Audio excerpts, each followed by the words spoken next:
Good afternoon. Welcome to the Real Estate Market Update, May 11th edition. Today, we're going to be talking about inflation.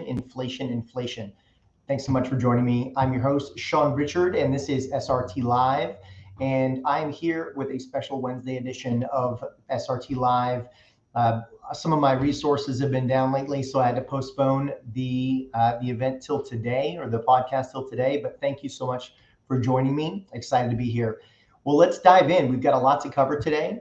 So Monday of this week, kind of light news week. And yesterday, we had some information come out in regards to the NFIB, the National Federation of Independent Businesses.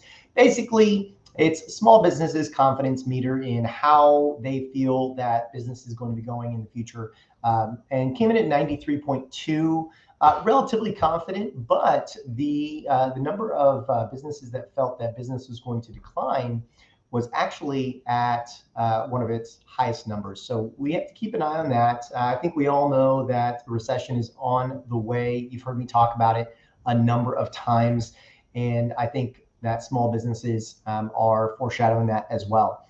Now, today, the bigger information is we got CPI, which is Consumer Price Index. So this is an inflationary report, just like PCE, which is Personal Consumption Expenditure. CPI is Consumer Price Index, and it is been running really hot lately. So we got April's CPI readings, and they came out at a 0.3% increase from March to April. Now this was compared to the market's expectation of 0.2% increase. So although a 0.3 is definitely less than we've seen in recent months, still came in hotter than expected, and that puts our year-over-year number at 8.3% compared to an 8.1% expectation from the market. Now, this is down from the 8.5% reading we got last month, but still hotter than expected. I'm going to talk quite a bit more about inflation here in a minute, but let's move on. As part of the CPI report, we got a rental component, so indicating an estimation of rent increases. Now, I will say that this particular component of the report tends to lag some of the more prominent rental reports, but in this particular report, it showed that month over month, rents were up 0.6%, and that brings the year-over-year number to 4.8%. So almost a 5% increase in rates. You know, if you've got a $2,000 monthly rent, then we're looking at about $100 in that rental increase, and that's on the low side again compared to some of the other rental reports we get from, say, like CoreLogic. So last week's information, we got our normal jobless claims. Jobless claims or initial claims, unemployment claims, are people filing for the first time. That came in at 200,000 jobless claims filed. Now, this is up from 180,000 the week before. So ticking back up a little bit. But remember that 180,000 was one of the lowest levels we've seen in post-pandemic world. So unemployment claims still staying very low comparatively, and continuing claims, which is individuals renewing their unemployment benefits, came in at 1.38 million. Nice low number there. We're seeing very, very strong employment sector and jobs in the job market. So very, very strong there. We also got last week, we got the Fed's rate decision. Now, by now, this is old news. The Fed increased the Fed funds rate by 0.5%. And in case you've maybe been living under a rock, haven't been watching any information or looking online, the Fed funds rate is essentially the short-term overnight bank-to-bank lending rate. So it dictates short-term lending. It's going to have an influence on variable rate products such as home equity lines of credit, unsecured lines of credit, credit cards. It's gonna impact the pricing on a lot of those. It is not having a direct impact on mortgage rates, and in fact, the increase in the Fed funds rate has the potential to reduce mortgage rates over time. The concept behind the Fed increasing the Fed funds rate is it's one of their monetary levers that they can use to help combat inflation. And with inflation running at 40-year highs, increasing the Fed funds rate is ideally going to bring inflation down in the coming months, and that could help mortgage rates. So the Fed did that. The expectation is that we're going to see another 0.5% increase at the Fed's next meeting, and possibly yet another 0.5% increase at the meeting following. So this will be something to watch as we go forward. The Fed did talk about their balance sheet runoff plans, and they do anticipate having a ramp up with the runoff of their balance sheet. So again, in case you haven't heard me speak on this before, the Fed has been buying up treasuries and treasuries and bonds over the past number of years, and they've been holding on to those. They've recently discontinued their purchasing of new bonds and treasuries, but now they're talking about selling their existing treasuries and bonds on their balance sheet.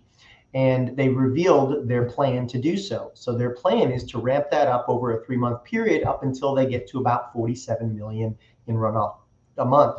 Now, this has the potential to hurt mortgage rates because part of that runoff, part of those holdings are mortgage bonds or mortgage-backed securities.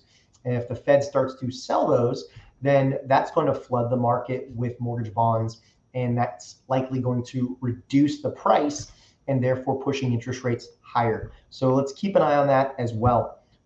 Last week, we also got PCE, personal consumption expenditure, and this is the Fed's favorite measure of inflation.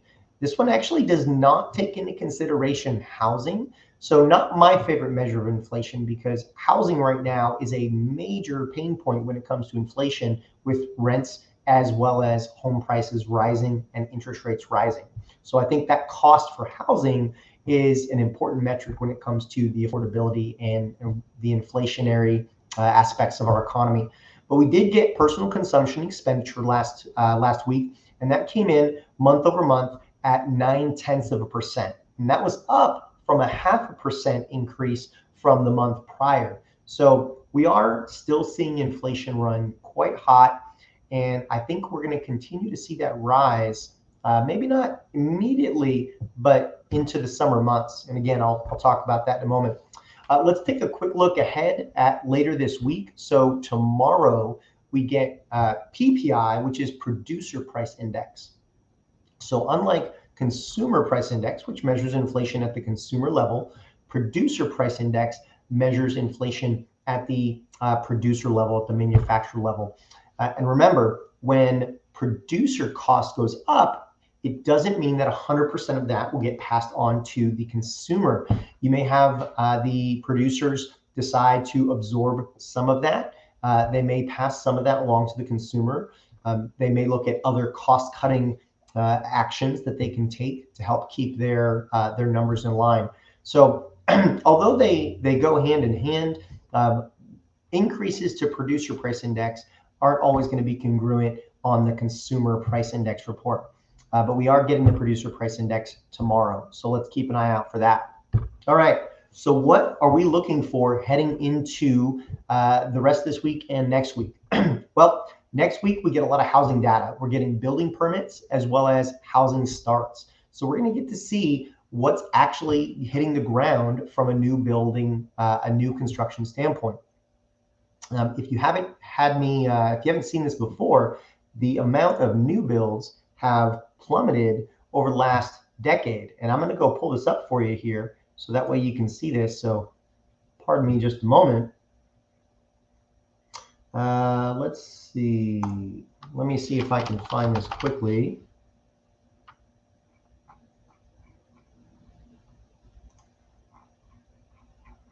All right. So what I'm attempting to pull up here for you is the stats on new builds.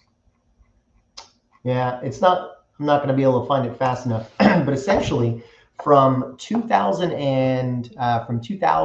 to 2010, as an economy, as a country, we put up a little bit north of 20 million homes. And then from 2010 to 2019, we put up a little over 5.5 million homes. So we saw a significant, 15 million home building deficit. And that's part of the reason we're seeing inventory crunches right now, is we just haven't had the quantity of homes put up over the last decade that we have in decades past. So that's continuing to keep home prices rising because of that short inventory. You've heard me talk about it time and time again. It's in the news. Everybody's talking about it. Now, let's talk a little bit more about inflation. So the CPI, Consumer Price Index report, is a 12-month rolling average report. Every month, we get a report on the month-over-month reading, and that reading gets factored into the rolling 12-month average, or the rolling 12-month numbers. So every month when we get that new report, then that 13 months ago, that reading drops off. So you might say, okay, well, when are we going to start to see inflation come down? Well, let me read off to you the readings, the CPI readings, started in May of 2021, because again, these are the ones that are about to drop off over the next several months. So May of 21 came in at 0.8%. June of 21 was 0.9%. So we're about to lose those two higher readings, which is, as long as we get a little bit lower readings over the next couple of months, it's going to look like inflation's coming down. And I think we could be in line for a bit of a head fake, because once we get into the summer months, July of 21 was 0.5%, August of 21 was 0.2%, and September was 0.3%. So during the summer months, we've got some very, very low month-over-month readings that are going to be falling off of that 12-month average. And depending on where the current readings for this year come in, we could see inflation start to tick back up over the course of the summer. So let's be on guard and know that if that happens, we may see interest rates continue to rise through the summer months. Once we get into fall and then spring of 2023, we're going to start to see those higher month-over-month inflationary report readings fall off. And depending on where the new readings come in, that's when we really may start to see inflation start to taper off and work its way back towards the Fed's favorite target of 2%. So inflation, the kind of the catalyst for a lot of other aspects of the economy, especially the housing market, because when inflation starts to come down, we're going to see interest rates come down as well. And then if we do, in fact, end up in a recession, as a lot of people and analysts expect, then that's going to cause interest rates to come down as well. So if you're buying a home right now, just know that, one, you're going to get to take advantage of all of the equity and appreciation that you're going to build over the next 12 months. And then two, when we hit that lower rate environment, you're going to have the ability to refinance and reduce your cost. So it's going to be a fantastic best of both worlds scenario for you. So still a great time to buy, even though inventory is tight and interest rates are a little bit higher. Well, thank you so much for joining me this week on SRT Live. Again, I'm your host, Sean Richard. Tune in next week, where we'll be talking more about the market and the impact of the inflation and other global economics on our economy and our real estate housing market. Thanks so much, and have an incredible rest of your week. Take care.